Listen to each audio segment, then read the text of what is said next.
Well, hello there everyone, my name is Amy, this is The Opinionated Woman, and welcome to a little book haul. I don't do a lot of book hauls on this channel, especially ones that aren't linked to vlogs, but I have got one of my favorite types of book hauls to film today, and that is a borrowed book haul.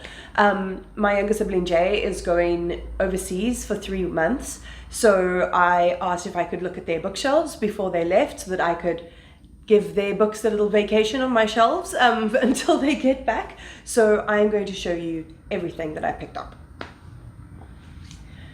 We're basically going from smallest book to biggest book because that's how I have them piled next to me.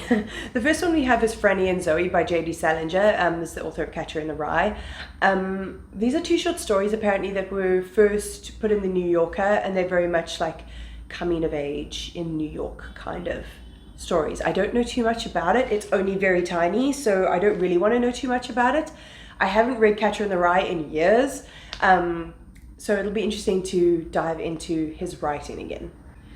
Then one of their books that I've wanted to pick up for a while, and that is Frankenstein by, I nearly said J.D. Salinger again, by Mary Shelley. We all know what Frankenstein's about. A doctor called Frankenstein and his monster. I really don't know anything else about Frankenstein. Like, I haven't read any retellings or anything like that. I've never like watched a movie or anything like that. I just thought it would be interesting, an interesting genre to try. I mean, it's like gothic horror, so the most famous gothic horror story ever told, it says here. So I love gothic horror, so I'm just excited to see whether this is going to be one of those classics that works for me. Then I have a dystopian, and that's Day of the Triffids. This is another classic. You'll see the pattern of my siblings' reading taste. This is by John Wyndham. So this is about a world where what has happened? A freak cosmic event has made it so that most of the world's population is blind, but the main character that we're following has his sight.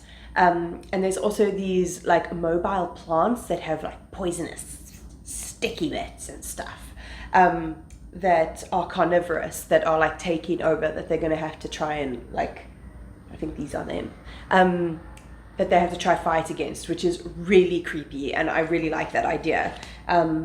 So yeah, very curious about this one. Then we have Extremely Loud and Incredibly Close by Jonathan Safran Foer. I know this was very talked about. Was there a movie as well? See, I'm not very good at keeping up with these kind of things. But yeah, basically our main character in this finds a key that belonged to his father, who died in 9/11, and it's his whole like exploration. Oh, there's pictures in here.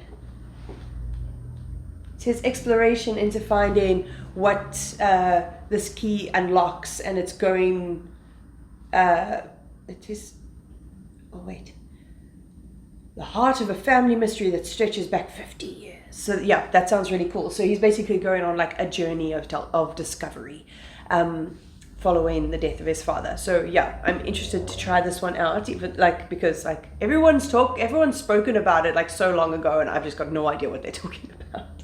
Then there's one that's a little bit more serious, and that's The Emperor of All Maladies by Siddhartha Mukherjee? I'm sorry, I don't know how to pronounce it surname. But this is the biography of cancer. So, it won an award, it won a Pulitzer Prize. So yeah, this is a non-fiction. It's one of those ones that, because it's quite like a hectic subject, I would read in conjunction with something else. But yeah, this basically goes all the way back to the history of cancer, to how it is now. I think this is a couple of years, it's probably about a decade out of date. But yeah, I think it's going to talk a lot about like where it originally came from, how people used to deal with it back in the day, and then the technology that has been discovered since then to try and fight it, because it's like one of those things that we're always trying to fight. So I think it'll be heavy, but I think it will be incredibly interesting. 2 more left.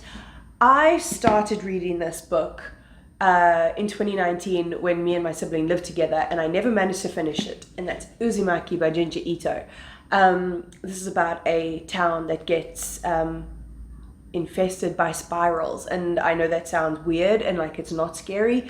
It's scary as all hell. It's manga, which I don't read that often, but it's really fucking disturbing and creepy, and I'm so excited to actually finish it, because I mean, mangas you can read really fast, but it's so creepy. It's one of those where I'm like, oh my god, my dreams are going to be affected by these. And I did get like quite a few chapters into it, so I'm really excited to actually finally read it in full and experience the spiral creepies. And the next one is, and the last one is, what's it called? Country of My Skull by Ankie Kroch. This is an account of the Truth and Reconciliation Commission, which happened after apartheid, to try and make up for all the atrocities that were done towards people of color during the regime.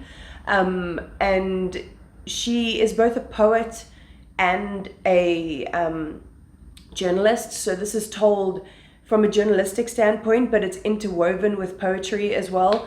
I think it's going to be really intense. I think it's one of those that I would struggle to pick it up if I didn't have someone being like, Amy, read this. But it's the type of stuff that once I've read it, I'm really glad I did. So yeah, that'll be something, because like they teach you about apartheid in school, but they don't teach you too much about like the responsibility and the repercussions. And I think this is going to cover that very well. So that is all the books that I borrowed from my sibling. I'm excited. I've stocked my shelves a little bit more. As you know, I'm like running out of shelf space. But hopefully around the Christmas period, I will have a couple of books that I can haul for you. But that for now, that is it. If you did like this, please comment, like, subscribe, all of that fun stuff to see any future videos from me. And with that, I'll check you next time.